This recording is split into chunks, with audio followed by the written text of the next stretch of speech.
Stay करने के लिए एक 3 बातों का सिद्धांत है, देश के अंदर कानून है कि किसी भी बात पे स्टे कैसे किया जा सकता है। वो स्टे करने में बहुत जल्दबाजी हुई। देश में आज तक जितने भी स्टे हुए हैं उनमें इस मामले में स्टे बहुत जल्दबाजी में और मैं कहूँगा गलत तरीके से स्टे किया सुप्रीम कोर्ट ने। और सरकार के वकील बोले तक नहीं, अपनी बात और अपनी दलील नहीं रखी। और ये मौका था सुप्रीम कोर्ट के पास भी कि भाई जिन अपराधों को तुम रोक नहीं पा रहे, पुराने रेगुलेशन रोक नहीं पा रहे, वो नए रेगुलेशन बने हैं, तुम्हारी अपनी डायरेक्शन पे बने हैं, उनको कम से कम एक बार लागू तो होने दिया जाए। ये जो षड्यंत्र हुआ, जो इसके खिलाफ आंदोलन करने की जो बातें करी, एक षड्यंत्र था, सोची समझी साजिश थी।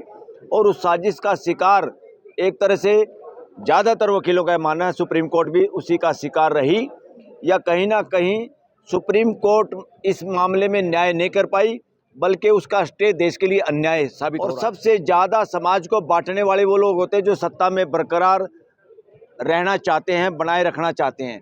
डेमोक्रेसी एक वोट या एक ज़्यादा वोट का मसला नहीं है।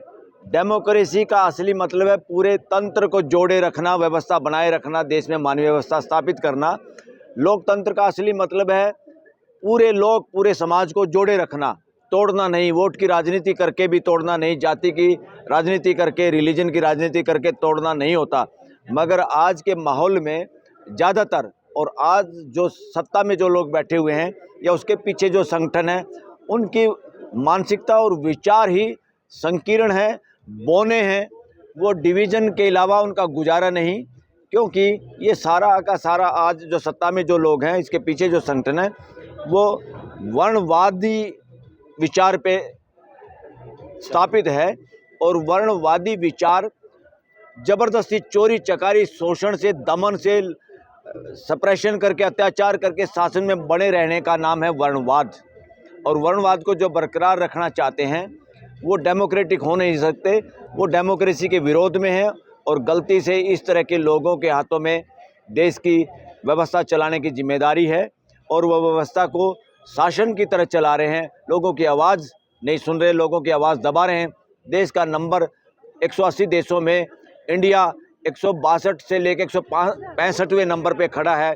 देश डरा हुआ है, देश को डराया हुआ है, और देश के इस डर को और बढ़ाने में, रोकने का काम करने की बजाय सुप्रीम कोर्ट, हाई कोर्ट ने भी इसको बढ़ने दिया है। इसलिए लॉ का स्टूडेंट होने के नाते मैं ये कहूँगा, देश की सुप्रीम कोर्ट और हाई कोर्ट्स भी कम दोषी नहीं हैं। देश के लोगों के फंडामेंटल राइट और ख़ास तौर पे बोलने और जीने के अधिकार के प्रति जिस तरह से इंडेक्स में नंबर हमारा पिछड़ता जा रहा है, वो एक खतरनाक स्थिति है। जुडिशरी से देश को चौकन्ना और जुडिशरी पे नज़र रखना बहुत जरूरी है। हमारा परिवार है 145 करोड़ का, इसमें अमन चैन और पारिवारिक रिलेशन या माहौल रखने के लिए हमें किसी का भी शोषण ना होने देना है, ना करना है। ऐसे किसी भी काम को रोकने के लिए, शोषण को रोकने के लिए कोई भी कानून बनाना पड़े, उसका हम सबको स्वागत करना ही चाहिए। अरे कोई ऐसा इस देश में एक भी आदमी ऐसा बुरा आदमी नहीं है जो दूसरे को जानबूझ के तंग करेगा। हाँ, कोई नासमझी में किसी को झूठी एप्लीकेशन देता है, तंग करने की कोशिश करता है, दुरुपयोग करना चाहता है कानून का, उसके खिलाफ कानून में पहले से प्रावधान है।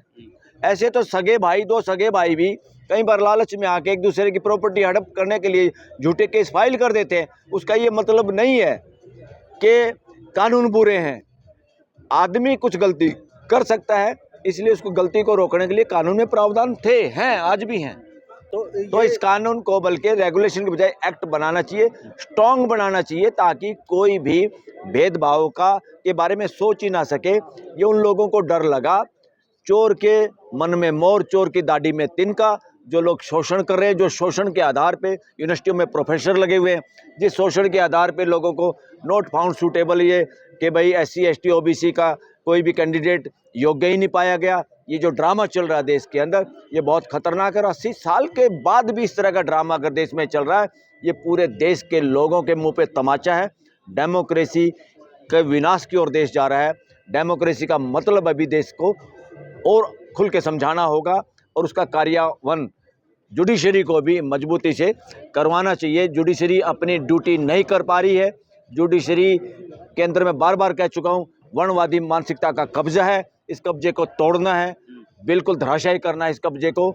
और मैं तो अब और खुल के इस बात को कहना पड़ेगा, आज माहौल ये है हाई कोर्ट सुप्रीम कोर्ट में कोई भी डबल बेंच या कोई भी ज़्यादा बेंच, ऐसा ना हो डबल बेंच भी 2 जजों की पीठ जिसमें 2 ब्राह्मण जज हों, 2 बणिये जज हों, 2 कास्ट जज हों, यानी 2 एक कास्ट के जज होने ही नहीं चाहिए एक बेंच में। क्योंकि अगर सर्वे करेंगे बहुत सनसनीखेज डाटा देश के सामने आएगा।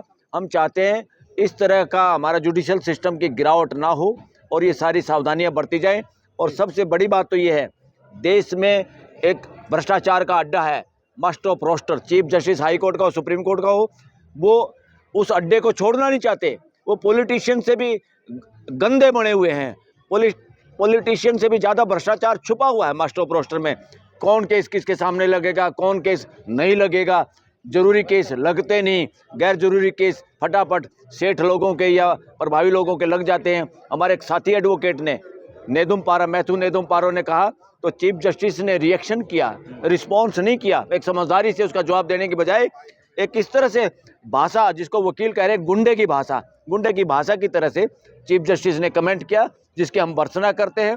ऐसे नहीं करना चाहिए और कभी भी संवाद से, बात से, और जजों के चेहरे पर तो कभी भी ना सिकन होनी चाहिए, ना रिएक्शन होना चाहिए, हमेशा रिस्पॉन्स। रेगुलेशन हर जगह होना चाहिए, IIT हो, IIM, कोई भी एजुकेशनल इंस्टीट्यूट हो, हर जगह होना चाहिए, A to Z जगह होना चाहिए।